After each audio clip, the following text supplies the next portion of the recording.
1506년 조선 조정은 폭정을 일삼은 연산군을 패비하고 중종을 추대하는 중종 반정이 일어났습니다.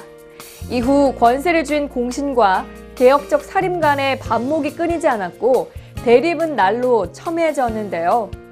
급기야 훈구 공신들에 의해 정치개혁을 주도한 조광조와 신진사류들이 떼죽음을 당하는 참극이 일어났습니다.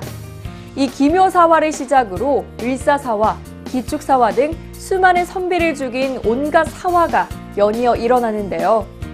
이러한 암담한 상황 속에서 결국 임진왜란이 발발하고 온 나라가 무참히 유린당하는 위난을 겪게 됩니다.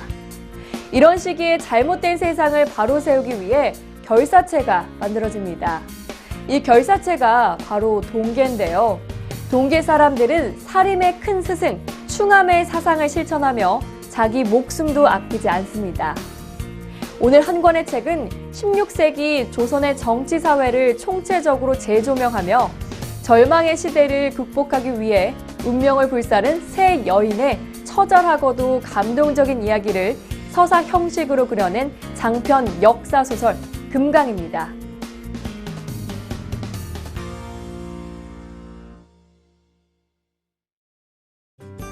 금강. 이 책은 김홍정 작가가 집필 자료 준비와 작품의 주요 무대 현장 답사 시간만 무려 10년이 걸렸으며 총 집필 기간 12년 동안 혼신의 힘을 기울여 탄생했습니다. 이 시간에는 우리 역사소설의 새로운 지평을 활짝 열어놓은 대작으로 평가받는 금강의 작가 김홍정 씨를 만나 책 이야기를 들어봅니다.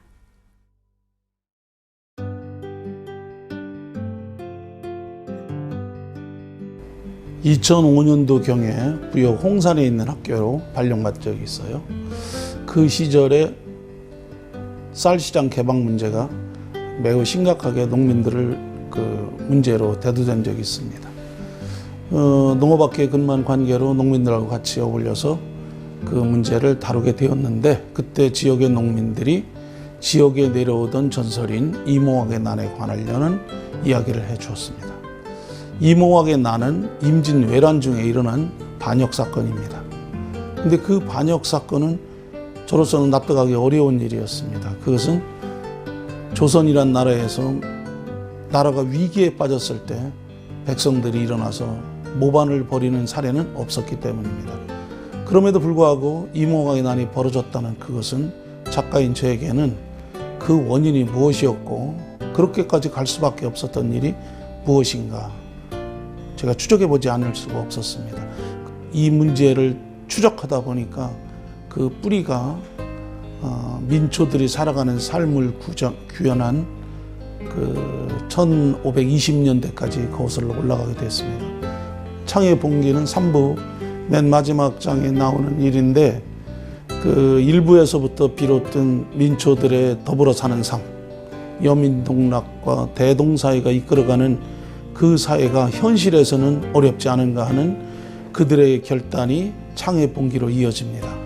창의 봉기는 더 이상은 맡길 수가 없는 그러한 사람들에 대한 분노가 표출되는 것이다, 이렇게 생각이 들고, 또 그 시대의 모습에서 가장 두드러졌던 이몽학의 그 모습을 창으로 표현된 것이기 때문에 조선의 왕에게 더 이상 신뢰할 수 없는 새로운 나라, 진짜로 여민동락과 대동사회가 이루어지는 그런 나라를 구현해 보려고 하는 그들의 노력이었다, 저는 그렇게 생각합니다.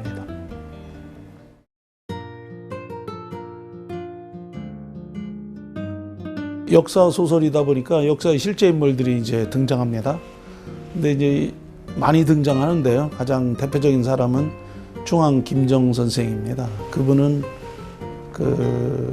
이 동계의 가장 중심적인 스승으로서 위치하고, 또 그분의 생각이 동계의 중심 생각으로 자리 잡습니다. 중암 선생의 가르침은 유교적 가르침입니다. 여민동락입니다. 백성과 더불어서 같이 즐거울 수 있는 세상, 이런 것들을 추구합니다. 그러나 이제 이것은 이 소설 속에서는 아이가 안전하게 부모들 틈에서 자라날 수 있고 어른은 어른답게 대접받을 수 있고 노인들이 공경받는 사회가 되어야 하고 굴뚝에서 연기가 나지 않는 집이 없어야 되고 이런 것들이 어우러지는 그 사회를 여민통락의 사회로 볼 수 있는 거죠. 그것은 궁극적으로 보면 대동사회입니다. 누구든지 모질라는 사람은 모질라는 대로 남는 사람은 남는 대로 조금씩이라도 더 도움을 주고받으면서 함께 살아가는 세상, 차별받지 아니하고 서로 힘이 되어주는 세상, 이런 것들이 그들이 꿈꾸는 세상이었다고 저는 생각합니다.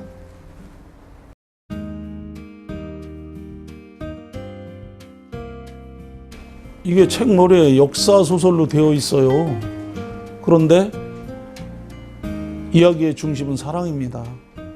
역사는 사랑의 얘기를 하기 위한 바탕일 뿐인 거죠.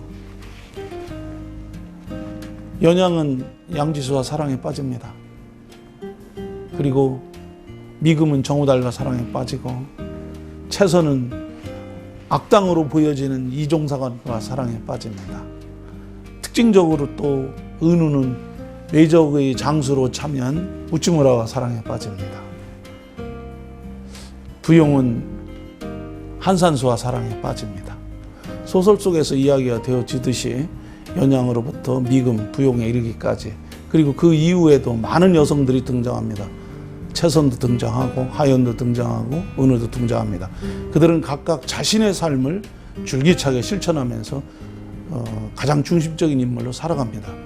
조선의 500년 역사 속에 그 많은 여인들이 자신의 삶을 살지 않았다 말할 수 있는 사람은 없을 것입니다. 작가는 그것을 한번 이 소설을 통해서 표현해보고 싶었던 겁니다. 금강 3부작. 이 책은 상단과 소리체를 세워 동계를 이끌어가는 걸출한 여장부, 연양, 미금, 부용이 부패 권력에 저항하고 싸우기 위해 걸기하는 소설 속 인물들과 함께 임꺽정, 이몽학과 같은 역사 속 실존 인물들과 어우러져 거침없이 꿈을 펼쳐 보이는데요.